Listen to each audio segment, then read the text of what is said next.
Domingo, domingo, domingo. Hoy es domingo, mis hermanos, y bienvenidos al sermón de otro domingo de nuestra serie de testigos de la resurrección durante esta temporada de la Pascua.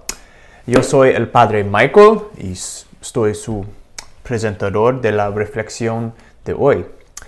Estaremos hablando hoy de Pedro. Todos sabemos quién es Pedro. Él es el líder de los apóstoles, el primero que llamó a Jesús, el Mesías, y que cambió su nombre a Pedro. Antes se llamaba Simón. Y también se le conoce por ser impulsivo y al hablar.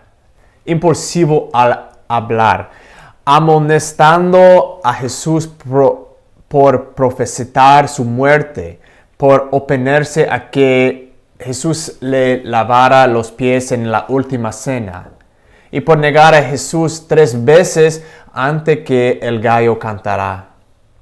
Y Pedro era un hombre apasionado y a la vez impulsivo, lo cual le traía problemas con Jesús en los evangelios a tal punto de negarlo y pretender no ser uno de sus discípulos. Pero hoy en los Hechos de los Apóstoles vemos a Pedro de una manera diferente. Esto es en el segundo capítulo de los Hechos, después que el Espíritu Santo ha descendido sobre los apóstoles en Pentecostés. Aquí está hablando al pueblo de Israel y lo hace confiadamente proclamando: sepa todo Israel con absoluta certeza que Dios ha constituido Señor y Mesías al mismo Jesús, a quien ustedes han crucificado. Cuando oímos estas palabras de Pedro y pensamos en su personalidad por todo el Evangelio, es un gran cambio.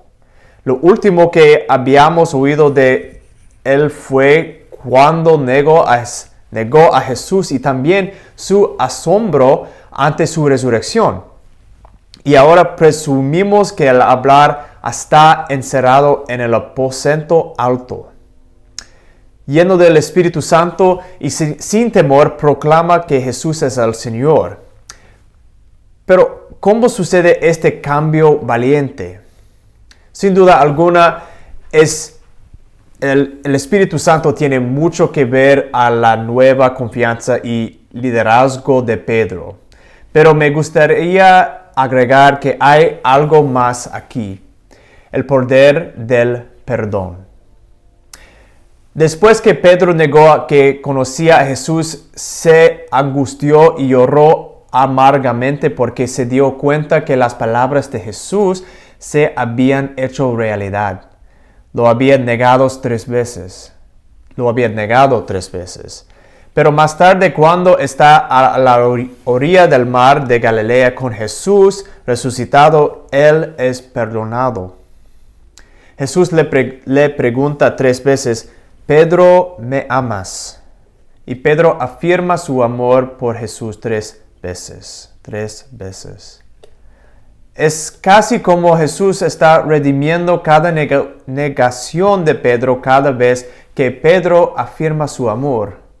No conozco a ese hombre, es perdonado con: sí, Señor, tú sabes que te amo. Y es así como Pedro es perdonado. Después de cada respuesta, Jesús le da este mandato a Pedro: apacienta mis ovejas. Aunque Pedro había fracasado, aunque había pecado contra Jesús, todavía fue llamado a guiar. Es interesante a comparar a Pedro con Judas. Los 2 discípulos traicionaron a Jesús.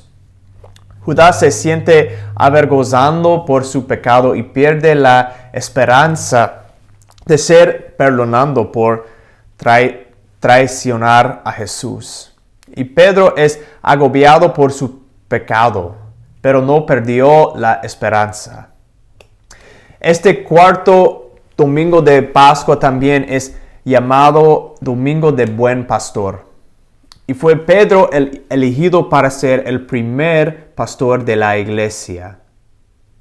Pedro fue escogido no porque era mejor de los otros apóstoles.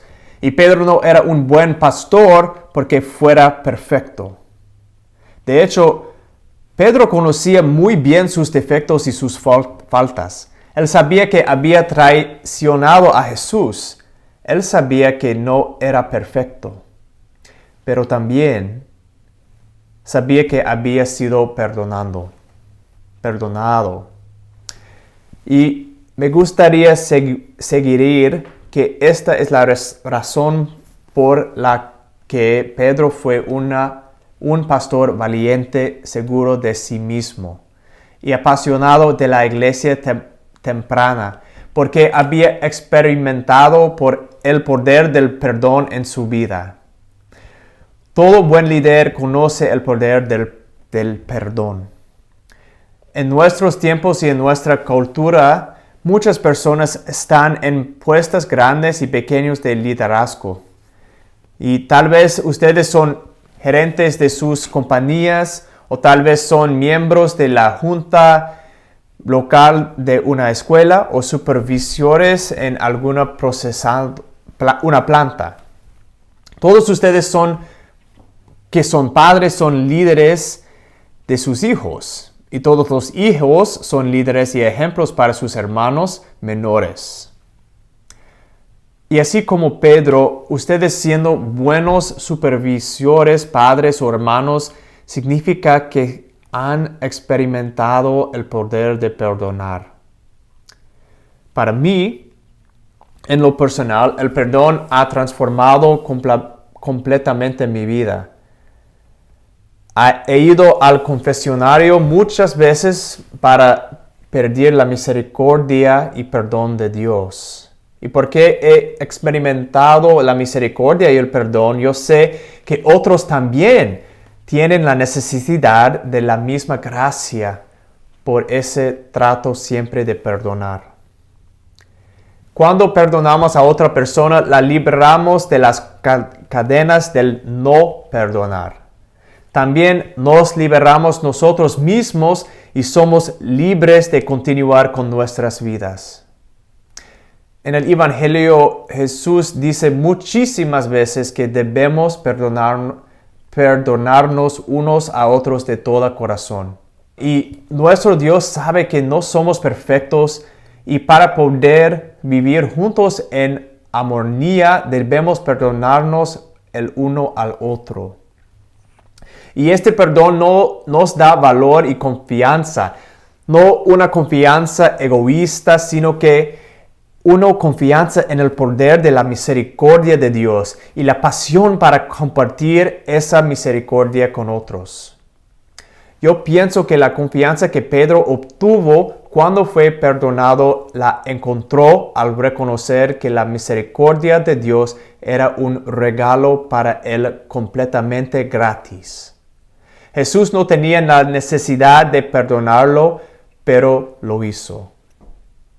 Así que, hermanos, seamos como Pedro y proclamemos a Jesucristo con confianza. Y perdonemos a otros así como hemos sido perdonados y seamos buenos líderes y seamos buenos guías, así como nuestro Señor Cristo Jesús. Adiós.